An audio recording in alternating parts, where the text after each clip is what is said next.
हम देखते हैं प्रश्न नंबर दूसरा। प्रश्न दूसरा, भारत में विद्यालय प्रबंधन में लैंगिक असमानता की संक्षिप्त विवेचना कीजिए। उत्तर में आते, भारत में विद्यालय प्रबंधन में लैंगिक असमानता शिक्षा के सभी क्षेत्रों में लिंग संबंधी और सामाजिक पक्षपातों को संबोधित करने के लिए अपनी प्रतिबद्धता की घोषणा की गई है। इस अवधि में गुणवत्तापूर्ण शिक्षा में और उसे शिक्षकों द्वारा कैसे प्रदान किया जा सकता है, उसमें आमूल-चूल परिवर्तन हुए हैं। बदले रुझानों को निम्न प्रकार से संक्षेप में सारांशित किया जा सकता है।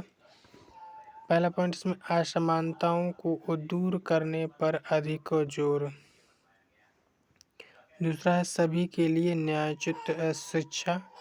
तीसरा है बच्चे पर केंद्रित, जरूरत पर आधारित शिक्षा।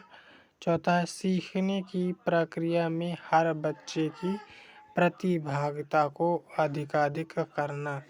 ये रुझान प्रमुख भारतीय नीति दस्तावेजों में प्रतिबद्ध हैं, जिसमें शिक्षा पर राष्ट्रीय नीति NP 1986, the national curriculum for elementary and secondary education 1988 और the revised NPE and programme for action 1992 इत्यादि शामिल हैं। अभी हाल ही में 2005 की राष्ट्रीय पाठ्यचर्या की रूपरेखा NCF ने एक व्यापक दृष्टिकोण प्रदान किया है, जिसमें सभी बच्चों को गुणवत्तापूर्ण समावेशी शिक्षा प्रदान करने के तरीके शामिल किए गए हैं। वह शिक्षकों द्वारा निम्नलिखित कामों को करने की जरूरत को स्पष्ट करती हैं। पहला पॉइंट दिया, हर बच्चे की अनोखी ज़रूरतों के प्रति संवेदनशील होना। दूसरा दिया है बच्चे पर केंद्रित, सामाजिक रूप से प्रासंगिक और न्यायोचित पढ़ाने या सीखने की प्रक्रिया प्रदान करना। तीसरा दिया है उनके सामाजिक और सांस्कृतिक संदर्भों में विविधता को समझाना। आज कोई भी शिक्षक छात्रों द्वारा अपने साथ विद्यालयों में लाई जा रही असंख्य मांगों और अपेक्षाओं की समझ या उनके प्रति संवेदी हुए बिना व्यावसायिक रूप में सफल नहीं हो सकता। उन्हें वर्ग, जाति, धर्म, लिंग और निष्ठा पर ध्यान दिए बिना सभी छात्रों को संलग्न जुड़े हुए संलग्न करने और सीखने के सार्थक अवसर प्रदान करने में सक्षम होना चाहिए। शिक्षा का अधिकार कानून 2009 RTE लिंग और सामाजिक श्रेणी पर ध्यान दिए बिना सभी छात्रों के लिए गुणवत्तापूर्ण शिक्षा उपलब्ध कराने के इस निर्णय को अधिक मजबूत और सुदृढ़ करता है, जिसके लिए उसमें शारीरिक और सीखने के पर्यावरणों, पाठ्यचर्या और अध्यापक प्रथाओं से संबंधित विस्तृत स्वीकार योग्य नियम निर्धारित किए गए हैं।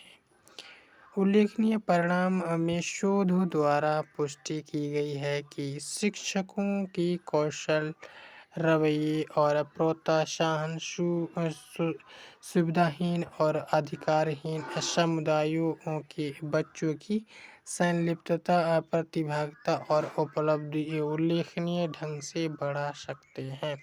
समावेशी विद्यालय कक्षा में शिक्षकों द्वारा न्यायोचित शिक्षा प्रदान करने में विद्यालय नेता की भूमिका बड़ी महत्वपूर्ण होती है।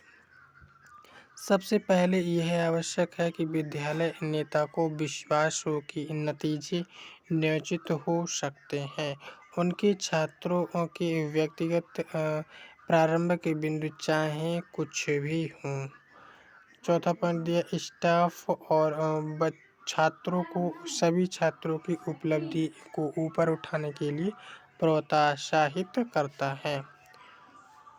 पांचवा दिया, छात्रों की सफलता को उनकी शैक्षणिक उपलब्धि से अधिक आधार पर मापता है।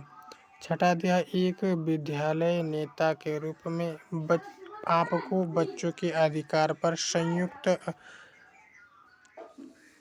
संयुक्त राष्ट्र संघ की चार्टर 1989 से अवगत होना चाहिए, जो हर एक सदस्य देश को अपने सभी बच्चों को शिक्षा प्रदान करने का आदेश देकर विविधता को अपनाने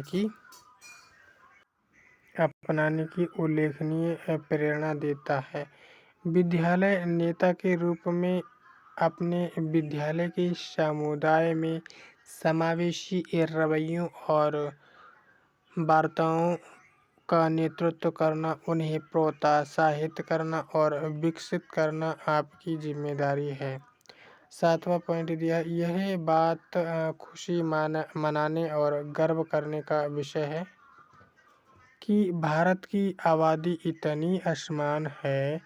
असमान शब्द का अर्थ है ढेर सारी विविधता दर्शाना या बहुत अलग होना।